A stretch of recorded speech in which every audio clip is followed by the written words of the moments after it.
Good morning students. मैं दीपेंद्र सोलंकी आप सभी का ऑनलाइन क्लासेस में स्वागत करता हूं। आज की इस क्लास में हम स्टार्ट करेंगे एल्गी या शैवाल विषय का मेंबर वॉलवॉक्स। हम जानते हैं कि शैवाल जो है प्रकृति में बहुत अधिक प्रकार के उपलब्ध हैं। अलग अलग वेराइटीज के शैवाल जो है या एल्गी जो है नेचर में पाए जाते हैं और ये सभी शैवाल जो है कुछ एक कोशिकीय होते हैं, कुछ बहुकोशिकीय होते हैं, कुछ फिलामेंटस होते हैं, कुछ कॉलोनी के रूप में पाए जाते हैं। तो अलग अलग उनकी स्ट्रक्चर होती है, अलग अलग लाइफ फॉर्म्स होती है, इनके मॉर्फोलॉजिकल स्ट्रक्चर्स डिफरेंट प्रकार की होती है। तो इन सभी डिफरेंट प्रकार के शैवालों को समझने के लिए हमें अलग अलग शैवालों का अध्ययन करना आवश्यक होता है। तो इसी क्रम में हम आज की क्लास में हम प्रारंभ करेंगे एक शैवाल वॉलवॉक्स को। वॉलवॉक्स जो है एक ग्रीन एल्गी होता है, हरा शैवाल होता है। आज इस क्लास में हम इस शैवाल की संरचना स्ट्रक्चर जो है, इसकी जो मॉर्फोलॉजिकल स्ट्रक्चर है, इंटरनल स्ट्रक्चर है, उन सभी का हम विस्तृत अध्ययन करेंगे। चलिए प्रारंभ करते हैं हम आज की क्लास वॉलवॉक्स, जो कि एक ग्रीन एल्गी होता है। वॉलवॉक्स की अगर सिस्टेमेटिक पोजीशन की हम बात करें तो वॉलवॉक्स जो है यह क्लोरोफाइसी वर्ग का सदस्य होता है। वॉलवॉक्स जो शैवाल होता है ये इसे क्लोरोफाइसी वर्ग में रखा गया है। क्लोरोफाइसी वर्ग से हमारा तात्पर्य यह होता है कि इस शैवालों के अंदर, इस वर्ग के अंदर जो भी शैवाल होते हैं वो सारे शैवाल जो है ये ग्रीन एल्गी होते हैं, क्योंकि इसमें क्लोरोफिल पाया जाता है। तो क्लोरोफिल की प्रेजेंस की वजह से इसका नाम हमने क्लोरोफाइसी रखा है। लेकिन क्लोरोफिल तो सभी शैवालों में पाया जाता है। यहाँ पर क्लोरो से तात्पर्य यहाँ पर ग्रीन पिगमेंट से है, यानी इसमें हरे रंग के पिगमेंट्स पाए जाने की वजह से इन शैवालों का रंग हरा रंग होता है। इसलिए इन शैवालों को हम ग्रीन एल्गी या हरे शैवाल कहते हैं और इन्हें हम क्लोरोफाइसी वर्ग के अंदर रखते हैं। इसका ऑर्डर है वोल्वोकेल्स और इसकी फैमिली है वोल्वोकेसी और इसका जीनस है वोल्वोक्स। जीनस हो गया वोल्वोक्स। तो आज के इस क्लास में हम क्लोरोफाइसी वर्ग के मेंबर वोल्वोक्स के बारे में हम इसका विस्तृत अध्ययन करेंगे। वोल्वोक्स की खास बात क्या होती है कि यह एक गतिशील शैवाल होता है, यानी इस शैवाल के अंदर गति करने का गुण पाया जाता है और गति करने के लिए इनमें विशिष्ट प्रकार के अंग फ्लैजिला पाए जाते हैं जो इसकी गति के लिए उत्तरदायी होते हैं। इसके अलावा ये सिनोबियम होते हैं। सिनोबियम का मतलब होता है कि वोल्वोक्स एक कॉलोनियल शैवाल होता है। इस शैवाल के जो सदस्य होते हैं, जो मेंबर्स होते हैं, ये मिलकर एक कॉलोनी का निर्माण करते हैं और इस कॉलोनी की खास बात ये होती है कि इस कॉलोनी का एक निश्चित आकार होता है, एक स्पेसिफिक इसकी शेप होता है और एक स्पेसिफिक साइज होती है। और इस कॉलोनी के अंदर जो शैवालों के जो मेंबर होते हैं उन मेंबर्स की संख्या भी निश्चित होती है। तो सिनोबियम हम ऐसी कॉलोनी भी कहते हैं जिसका आकार निश्चित होता है और जिसमें शैवालों की संख्या भी निश्चित होती है। ऐसी कॉलोनी जो है ये सिनोबियम कहलाती है। तो वोल्वोक्स जो है एक प्रकार का सिनोबियम शैवाल होता है जो सिनोबियम प्रकार की कॉलोनी का निर्माण करते हैं। वोल्वोक्स की लगभग 20 प्रकार की जातियां जो है ज्ञात और ये सभी जातियां जो है यह अलावण जलीय है, यानी फ्रेश वाटर में पाई जाती है। समुद्र के खारे जल में न पाई जाकर ये मीठे पानी के अंदर पाई जाने वाली प्रजातियां होती है तथा ये स्थायी या अस्थायी जो पानी के बने हुए जो स्रोत होते हैं, सूक्ष्म छोटे जल कुंड बन जाते हैं जो कई बार तो स्थायी प्रकार के होते हैं कि लगातार वर्ष पर्यंत उनमें पानी भरा रहता है और कुछ ऐसे भी होते हैं जो अस्थायी तौर पर बनते हैं, वर्ष के कुछ ही महीनों में इनमें पानी होता है। तो ऐसे जो जलकुंड बनते हैं, पानी के स्रोत बनते हैं, उसके अंदर ये सूक्ष्म हरे रंग के गोलाकार पिंडों के रूप में पाए जाते हैं। यानी इनकी कॉलोनीज जो होती है गोलाकार होती है, गोलाकार गेंद के समान कॉलोनी होती है। तो ये जो है इन जल के कुंडों में बिल्कुल सूक्ष्म बहुत ही छोटे छोटे पिंड होते हैं, ये गोलाकार जो है स्ट्रक्चर बनती है हरे रंग की, उनके रूप में पाए जाते हैं। हालांकि जब रेनी सीजन होती है, यानी रेनी सीजन का मतलब होता है पानी प्रचुर मात्रा में उपलब्ध होता है, उस समय इनका जो मल्टीप्लिकेशन है ये बहुत तेजी से होता है और इस समय क्या होता है कि पूरा जो पानी का वह स्रोत है वो कंप्लीट स्रोत जो है ये हरे रंग का दिखाई देने लगता है। हमें देखने पर ऐसा प्रतीत होता है कि उस जल के स्रोत का जो पानी है यह पानी हरे रंग का हो गया, क्योंकि इसमें वोल्वोक्स आदि शैवाल जो है बहुत अधिक मात्रा में एकत्रित हो जाते हैं। भारत में इसकी 5 जातियां उपस्थित है, वोल्वोक्स ग्लोबेटर, वोल्वोक्स ओरियस, वोल्वोक्स प्रोलिफिकस और वोल्वोक्स अफ्रीकानस। ये प्रमुख जातियां हैं जो भारत के अंदर पाई जाती है। अब हम बात करते हैं वोल्वोक्स की स्ट्रक्चर के ऊपर कि इसकी संरचना किस प्रकार से होती है। जैसा कि हमने पहले ही बात की थी, एक कॉलोनियल शैवाल होता है, यानी इसके शैवाल के जो मेंबर है ये कॉलोनी के रूप में पाए जाते हैं, और कॉलोनी जो सिनोबियम प्रकार की। तो पूरी कॉलोनी जो है, इसमें स्थित कोशिकाएं जो है ये जिलेटिनस मैट्रिक्स जो है इसकी परिधि पर एक परत के रूप में व्यवस्थित होती है। यानी जिलेटिनस मैट्रिक्स जो होता है एक आधात्री होता है जो कि जिलेटिन के समान होता है, इसकी परिधि पर एक परत के रूप में सारी कोशिकाएं व्यवस्थित होती है, और ये जो मिलकर एक गोलाकार अथवा अंडाकार सिनोबियम का निर्माण करते हैं, और ये अंदर से बिल्कुल खोखले होते हैं। तो ये जो इनकी कॉलोनी जो है एक खोखली गेंद के समान होती है, एक गेंद के समान गोलाकार या अंडाकार गेंद के समान कॉलोनी होती है जो कि अंदर से खोखली होती है। और इस खोखली गेंद की जो परिधि होती है, इस परिधि पर जिलेटिन के समान एक मैट्रिक्स पाई जाती है, और इस मैट्रिक्स की परिधि पर जो है वोल्वोक्स की कोशिकाएं व्यवस्थित होती है। और सामान्यतः एक कॉलोनी के अंदर कोशिकाओं की संख्या 500 से लेकर 60,000 तक होती है। ये 500 से लेकर 60,000 तक एक सिनोबियम के अंदर कोशिकाओं की संख्या होती है। पहले हम देखते हैं इसके ओरिजिनल डायग्राम को कि ये वास्तव में जो है माइक्रोस्कोप से देखने पर ये कॉलोनी किस प्रकार से दिखाई देती है। अगर पानी में उपस्थित वोल्वोक्स का अध्ययन माइक्रोस्कोप के द्वारा किया जाता है, तो माइक्रोस्कोप से देखने पर वोल्वोक्स की कॉलोनी इस प्रकार से दिखाई देती है। ये वोल्वोक्स की कॉलोनी है जो बिल्कुल गेंद के समान गोलाकार कॉलोनी बनती है। ये देखिए इस प्रकार से, ये फर्स्ट कॉलोनी है, दूसरी कॉलोनी, तीसरी कॉलोनी, इस प्रकार जो है पानी के अंदर बहुत सारी कॉलोनी दिखाई देती है। ये कॉलोनी जो है या गोलाकार होती है अथवा अंडाकार कॉलोनी होती है, और इसकी जो परिधि होती है, इस परिधि के ऊपर वोल्वोक्स की कोशिकाएं जो है ये अरेंज्ड होती है। जेलेटिन की मैट्रिक्स होती है, इस मैट्रिक्स की जो परिधि होती है इस पर ये वोल्वोक्स की कोशिकाएं जो है ये व्यवस्थित होती है। ये कॉलोनी अंदर से बिल्कुल खोखली होती है, लेकिन जब इस वोल्वोक्स के अंदर प्रजनन होता है, प्रजनन होने के उपरांत ये डॉटर कॉलोनी का निर्माण करते हैं, पुत्री कॉलोनी बनाती है। तो ये जो पुत्री कॉलोनी, डॉटर कॉलोनी बनती है, ये इस कॉलोनी के खोखला, जो अंदर का खोखला भाग है उसके अंदर जो है ये सस्पेंडेड रहती है, इसमें वितरित रहती है। देखिएगा इस प्रकार ये जो है आपको छोटी छोटी कॉलोनी दिख रही है, ये इसमें रिप्रोडक्शन के उपरांत बनी पुत्री कॉलोनी होती है। ये पुत्री कॉलोनी या डॉटर कॉलोनी इस खोखली कॉलोनी के जो केंद्रीय खोखला भाग होता है उसके अंदर जो है वितरित पाई जाती है। ये इसकी कॉलोनी की स्ट्रक्चर होती है जो माइक्रोस्कोप से देखने पर हमें दिखाई देती है। तो बहुत ही स्पष्ट रूप से ये गोलाकार वोल्वोक्स जो है इस प्रकार से पानी में दिखाई देते हैं। थोड़ा और अच्छे से इसे देखना चाहे आउटलाइन डायग्राम के तौर पर, तो हमें इस प्रकार से दिखाई देंगे कि ये वोल्वोक्स की जो है गेंद के समान ये कॉलोनी होती है। इस कॉलोनी के अंदर ये वोल्वोक्स की ये मेंबर्स हैं, ये छोटे छोटे पॉइंट्स दिखाई दे रहे हैं, ये वोल्वोक्स के सदस्य होती है। ये अनेक वोल्वोक्स के सदस्य हैं जो कि आपस में इस प्रकार से साइटोप्लाज्म के स्ट्रैंड के द्वारा जुड़े होते हैं। तो ये वोल्वोक्स की कॉलोनी के जो सदस्य होते हैं, ये प्रत्येक सदस्य जो है आपस में साइटोप्लाज्म के बने हुए स्ट्रैंड के द्वारा जुड़े होते हैं। सारी कॉलोनी के मेंबर्स आपस में इंटरकनेक्टेड होते हैं, एक दूसरे से जुड़े होते हैं। तो ये है पूरी पेरेंट कॉलोनी, और इस पेरेंट कॉलोनी में रिप्रोडक्शन के उपरांत यहाँ पर बनती है डॉटर कॉलोनी जो इसके केंद्रीय खोखले भाग में पाई जाती है। यहाँ पर देखने से स्पष्ट है कि वोल्वोक्स जो है इसकी कॉलोनी जो है गोलाकार या अंडाकार गेंद के समान होती है, अंदर से खोखली एक कॉलोनी होती है, और इसके जो मेंबर है इसके परिधि पर पाए जाते हैं। ये इसकी वोल्वोक्स की कॉलोनी की मोर्फोलॉजिकल स्ट्रक्चर है कि बाहर से देखने पर यह कॉलोनी जो है किस प्रकार से प्रतीत होती है। वोल्वोक्स की स्ट्रक्चर को थोड़ा और डिटेल में देखते हैं तो हमें इस प्रकार से दिखाई देगा। ये जो परिधि के ऊपर उपस्थित है, ये जो परिधि है, ये परिधि को एकदम जूम करके देखते हैं तो हमें इस प्रकार से दिखाई देता है कि इसकी परिधि पर इस प्रकार से जिलेटिन की बनी हुई मैट्रिक्स पाई जाती है।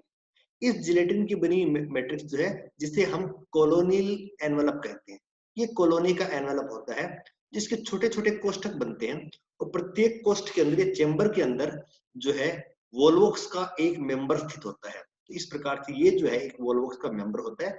ये सभी मेंबर्स जो है ये परिधि के ऊपर जो है बने हुए कॉलोनी के एनवेलप के अंदर स्थित होते हैं, और इस कॉलोनी के एनवेलप जो है इसके उपरांत एक एनवेलप और पाया जाता है इस प्रकार से, जिसे इंडिविजुअल एनवेलप कहते हैं।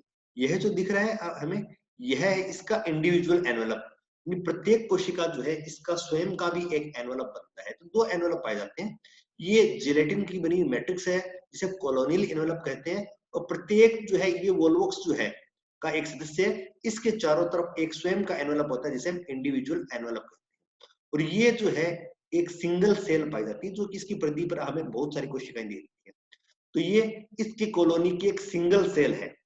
और वोल्वोक्स की कॉलोनी की प्रत्येक कोशिका जो है ये कॉलोनी के सदस्य के रूप में कार्य करती है, लेकिन अपना प्रत्येक कार्य स्वयं करने में ये सक्षम होती है। यानी प्रत्येक कोशिका का स्वयं का अस्तित्व होता है, और ये वोल्वोक्स का प्रत्येक सदस्य जो है यूनिसेलुलर फॉर्म में पाया जाता है, सिंगल सेल के रूप में पाया जाता है। और ये सारे मेंबर जो है एक दूसरे से साइटोप्लाज्म के बने हुए स्ट्रैंड की सहायता से जुड़े होते हैं। ये जो हमें दिखाई दे रहे हैं ये साइटोप्लाज्म के बने हुए कोशिका द्रव्य के बने स्ट्रैंड है, जो कि इन सभी मेंबर्स को आपस में जोड़े रखने का काम करते हैं। इस प्रकार इस कॉलोनी के सभी सदस्य, सभी मेंबर जो है आपस में इंटरकनेक्टेड होते हैं, और इसीलिए सारे कॉलोनी के जो सदस्य हैं इनके अंदर सूचनाओं का प्रवाह जो है इस साइटोप्लाज्म स्ट्रैंड्स के द्वारा होता है, और सारी कॉलोनी जो है एक इकाई के रूप में कार्य करती है, क्योंकि ये साइटोप्लाज्म स्ट्रैंड्स के द्वारा एक दूसरे से जुड़ी हुई होती है। इसके प्रत्येक मेंबर की खास बात ये होती है कि प्रत्येक मेंबर जो है ये बाइफ्लैजिलेटेड होता है। प्रत्येक सदस्य के दो फ्लैजिला उपस्थित होते हैं। दोनों फ्लैजिला जो है ये समान लंबाई के होते हैं और स्मूथ प्रकार के होते हैं। हमें दिखाई डायग्राम में दिखाई दे रहा है कि दोनों फ्लैजिला जो है इनकी लंबाई जो है बिल्कुल समान होती है, और ये स्मूथ प्रकार के होते हैं। और स्मूथ फ्लैजिला जो है इन्हें विप्लेस फ्लैजिला कहते हैं। तो दोनों फ्लैजिला स्मूथ प्रकार के फ्लैजिला यहाँ पर उपस्थित होते हैं। और इस मेंबर का जो शीर्षस्थ भाग होता है, शीर्ष भाग होता है, ये जो है नुकीला होता है, और इसे हम एपिकल पेपिला कहते हैं। यानी ये जो है चोंच के समान नुकीला भाग होता है जो एपिकल पेपिला कहलाता है। और ये जो फ्लैजिलम निकलने हैं, फ्लैजिलम का जो आधार भाग होता है, आधार कणिका जो होती है, इसे ब्लीफेरोब्लास्ट कहते हैं, जो कि इन फ्लैजिला का उद्गम स्थल होता है। इन फ्लैजिला का ओरिजिन जो है ये जिस संरचना से होता है उस संरचना को ब्लीफेरोब्लास्ट हम कहते हैं। इनके नीचे जो है कुछ रसधानियां पाई जाती है, वैक्यूल्स पाई जाती हैं, और ये वैक्यूल्स की खास बात क्या होती है, इनमें संकुचनशीलता की क्षमता होती है। ये संकुचित होती है और फैलती है, तो लगातार संकुचित होने और फैलने से ऐसी वैक्यूल जो है संकुचनशील होती है, और इस प्रकार के वैक्यूल जो कॉन्ट्रैक्टाइल वैक्यूल्स कहलाती है, जो कि इन कोशिकाओं में परासरण नियमन का कार्य करती है। जैसा कि हमें पता है कि वोल्वोक्स जो है फ्रेश वाटर में पाए जाने वाली एल्गी है, तो ये चूंकि फ्रेश वाटर में पाए जाते हैं तो पानी के अंदर इन्हें अपने अस्तित्व को बनाए रखने के लिए, इन्हें अब स्वयं को सर्वाइव करने के लिए, जीवित रहने के लिए जो है पर स्वयं की कोशिकाओं के परासरण का नियमन करना बहुत जरूरी है। क्योंकि क्या होगा कि शुद्ध जल जो है,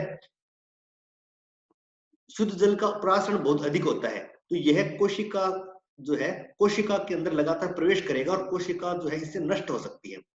तो शुद्ध जल की वजह से यह कोशिका जो है अंतः परासरण होने से नष्ट हो सकती है, फट सकती है। तो इसे कंट्रोल करने के, इसका नियमन करने के लिए इसमें जो है संकुचित रसायन कॉन्ट्रैक्टाइल वैक्यूल्स पाई जाती है, जो कि इन कोशिकाओं का परासरण नियमन करती है और इसे अंतः परासरण द्वारा फटने से बचाने का काम करती है। इन कोशिकाओं की सबसे इंपॉर्टेंट खास बात क्या होती है, इसमें हरित लवक पाया जाता है, क्लोरोप्लास्ट पाया जाता है। इनके अंदर केवल एक ही क्लोरोप्लास्ट पाया जाता है, जो कि इस प्रकार से है, एक प्याले के आकार का एक क्लोरोप्लास्ट पाया जाता है। ये प्याले का आकार का जो क्लोरोप्लास्ट है एक ही पाया जाता है, और इस क्लोरोप्लास्ट के ऊपर एक संरचना पाई जाती है जिसे पायरोनोइड कहते हैं। पायरोनोइड जो है प्रोटीन की बनी संरचना है, जिसके चारों तरफ स्टार्च जो है ये उपस्थित पाया जाता है। तो स्टार्च और प्रोटीन मिलकर पायरोनोइड का निर्माण करते हैं।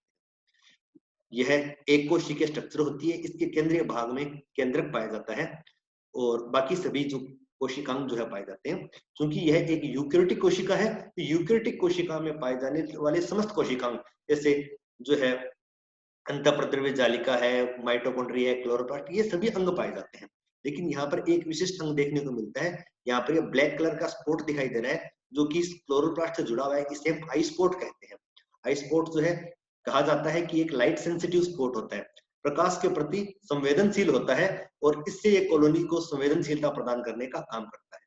यहाँ पर हम देख रहे थे कि पूरी स्ट्रक्चर हमारे सामने है कि वोल्वोक्स की पूरी संरचना किस प्रकार से होती है। थोड़ा और देख लेते हैं हम कि वोल्वोक्स जो है इसके प्रत्येक कोशिका की संरचना जो है क्लेमाइडोमोनास के समान होती है, वोल्वोक्स ओरिस में और मोनोनी में। क्लेमाइडोमोनास हमने मेंबर पढ़ा था, 11th में हमने ये मेंबर पढ़ा था क्लेमाइडोमोनास। तो क्लेमाइडोमोनास के समान ही इसकी प्रत्येक कोशिका की संरचना होती है। जब वोल्वोक्स ग्लोबेटर जो है उसके अंदर स्फेरिला के समान होती है। अभी जो हम मेंबर पढ़ रहे थे ये मेंबर जो है क्लेमाइडोमोनास के समान संरचना, यानी क्लेमाइडोमोनास के समान इसकी संरचना है। तो ऐसा कहा जा सकता है बहुत सारे क्लेमाइडोमोनास के समान जो वोल्वोक्स है ये कॉलोनी का निर्माण करते हैं। कोशिकाओं का आकार जैसा कि हम देख पा रहे हैं गोल भी हो सकता है, दीर्घवृत्तीय भी या नाशपति के समान। सामान्यतः इनका आकार नाशपति के समान होता है, जिसका अग्रभाग जो है पेपिला के रूप में पाया जाता है। हमने अभी बात की थी ये कोशिकाएं यूकैरियोटिक होती है और इसका अग्रभाग जो है ये एपिकल पेपिला कहलाता है। इसके अंदर प्रोटोप्लाज्म पाया जाता है, प्लाज्मा मेम्ब्रेन होती है, कोशिका द्रव्य, केंद्रक, क्लोरोप्लास्ट, कॉन्ट्रैक्टाइल वैक्यूल, द्रक बिंदु, आइसपोड और फ्लैजिला जो है ये उपस्थित पाए जाते हैं। इन सभी को अभी हमने डायग्राम में देखा था कौन कौन से भाग जो है यहाँ पर उपस्थित पाए जाते हैं। प्लाज्मा झिल्ली के बारे में हमें पता है, प्लाज्मा झिल्ली जो है इसकी कोशिका भित्ति के भीतर पाई जाने वाली एक अर्धपारगम्य झिल्ली होती है। यूकैरियोटिक कोशिका के सभी लक्षण जो है इसके अंदर पाए जाते हैं। एक सामान्य यूकैरियोटिक कोशिका के अंदर एक पादप की जो कोशिका होती है उसमें हमें पता है कि सबसे बाहर कोशिका भित्ति होती है। कोशिका भित्ति के अंदर जो है एक प्लाज्मा मेम्ब्रेन पाई जाती है, कोशिका झिल्ली जिसे कह देते हैं। यह एक अर्धपारगम्य या चयनात्मक पारगम्य प्रकार की झिल्ली होती है और ये सभी कोशिका द्रव्य को परिबद्ध रखने का काम करती है, उसकी आउटर बाउंड्री बनाने का काम करती है। और इसका जो कोशिका द्रव्य है जैसा कि अभी हम बात कर रहे थे, इसकी कोशिका द्रव्य में एक प्याले के समान क्लोरोप्लास्ट पाया जाता है, जिससे कि कोशिका का पूरा नीचे का भाग घिरा होता है। जैसे कि हमने अभी देखा था डायग्राम के अंदर कि यह जो क्लोरोप्लास्ट है, इस क्लोरोप्लास्ट के द्वारा कोशिका का पूरा नीचे का भाग जो है घिरा होता है।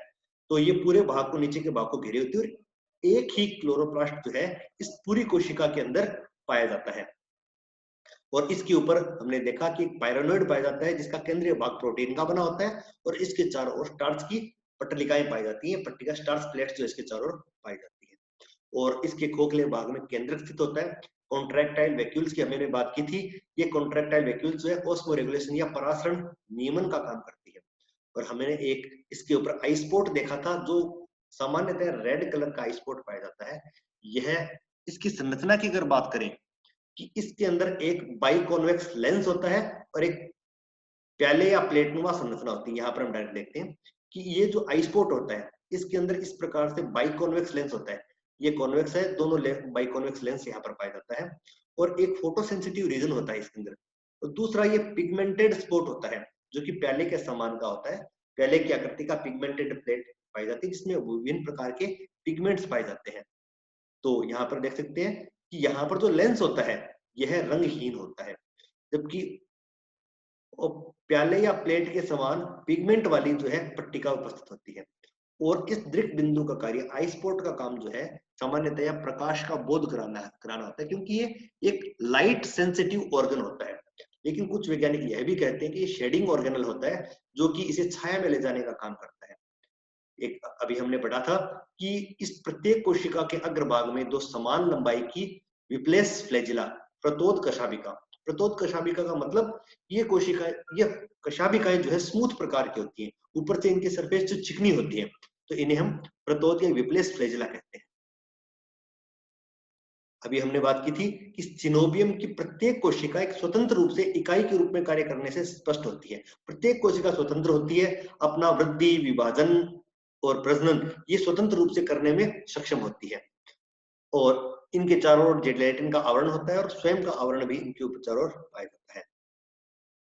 और ये सभी कोशिकाएं जो है साइटोप्लाज्म स्ट्रैंड द्वारा एक दूसरे से जुड़ी होती है और इन स्ट्रैंड्स का निर्माण जो कोशिका विभाजन के समय ही हो जाता है। ये अभी हमने डायग्राम में देखा था कि किस प्रकार से साइटोप्लाज्मिक स्ट्रैंड्स जो है सभी कोशिकाओं को आपस में जोड़े हुए रहते हैं। कुछ वोल्वोक्स ऐसे भी हैं जैसे वोल्वोक्स मोनोनी जिसके अंदर साइटोप्लाज्मिक स्ट्रैंड्स जो है ये नहीं पाए जाते हैं। अब यहाँ पर एक बहुत ही इंपॉर्टेंट बात आती है कि ये जो सिनोबियम है इसकी अधिकांश कोशिकाएं जो है ये वेजिटेटिव या कायिक प्रकार की होती हैं। वेजिटेटिव कायिक का मतलब होता है ये प्रजनन में भाग नहीं लेती है। और इसमें जो प्रजनन में भाग लेने वाली जो कोशिकाएं हैं जिन्हें हम रिप्रोडक्टिव सेल्स कहते हैं, इनकी संख्या बहुत ही कम होती है। ये बहुत इंपॉर्टेंट चीज है कि इस सिनोबियम के अंदर जो है वर्क डिवीजन पाया जाता है, डिवीजन ऑफ लेबर पाया जाता है, दो प्रकार की कोशिकाएं सामान्यतः देखने को मिलती है। कुछ कोशिकाएं जो प्रजनन नहीं करती हैं उन्हें हम कायिक कोशिकाएं कहते हैं, और जो प्रजनन में भाग लेती है वो जनन कोशिकाएं होती है। और इनमें जनन कोशिकाओं की संख्या जो है अपेक्षाकृत रूप से कम पाई जाती है। और इनमें डिफरेंस क्या पाया जाता है, सामान्यतः जनन कोशिकाएं जो है इसमें कशाभिकाओं का अभाव पाया जाता है, या फिर कई बार प्रजनन के समय इनमें कशाभिकाएं जो है ये लुप्त हो जाती है। और इन जनन कोशिकाओं का जो आकार है ये कायिक कोशिकाओं की तुलना में अधिक पाया जाता है। तो जनन कोशिकाएं जो है इनमें कशाभिकाओं का अभाव होता है और आकार इनका बड़ा होता है। ऐसी कोशिकाएं जो जनन कोशिकाएं पाई जाती है। अब सिनोबियम में ये जनन कोशिकाएं जो है एक तरफ पाई जाती है, और जिधर ये सिनोबियम में जिस तरफ जनन कोशिकाएं कम पाई जाती है या अनुपस्थित होती है, या कहने का तात्पर्य यह है कि सिनोबियम में जिस तरफ कायिक कोशिकाएं पाई जाती हैं उसे इस कॉलोनी का अग्रभाग कहते हैं, और जिस तरफ जो है जनन कोशिकाएं पाई जाती है उसे कॉलोनी का पश्च भाग कहते हैं। तो इस प्रकार यह जो सिनोबियम है इसमें ध्रुवता दिखाई देती है। ध्रुवता से मतलब पोलैरिटी पाई जाती है। जिधर कायिक कोशिकाएं हैं उसे आप अग्रभाग कहते हैं, और जहां पर जनन कोशिकाएं पाई जाती है उसे हम पोस्टीरियर साइड या पश्च भाग कहते हैं। तो ये पूरी कॉलोनी की स्ट्रक्चर होती है, जो कि इसमें कॉलोनी के अंदर हमें पोलैरिटी देखने को मिलती है। तो यहाँ पर हमने देखा आज की क्लास में कि वोल्वोक्स जो है एक सिनोबियम कॉलोनी होती है, और इसकी पूरी स्ट्रक्चर हमने देखी, और हमने देखा कि किस प्रकार से कई वोल्वोक्स कोशिकाएं मिलकर जो है एक कॉलोनी का निर्माण करती है। आज की क्लास में हमने इसकी स्ट्रक्चर पढ़ी है। आगे आने वाली जो क्लासेस होती है वोल्वोक्स के ऊपर, उसके ऊपर हम वोल्वोक्स के अंदर रिप्रोडक्शन किस प्रकार से होता है ये हम पढ़ेंगे। सभी को बहुत बहुत धन्यवाद। Thank you very much.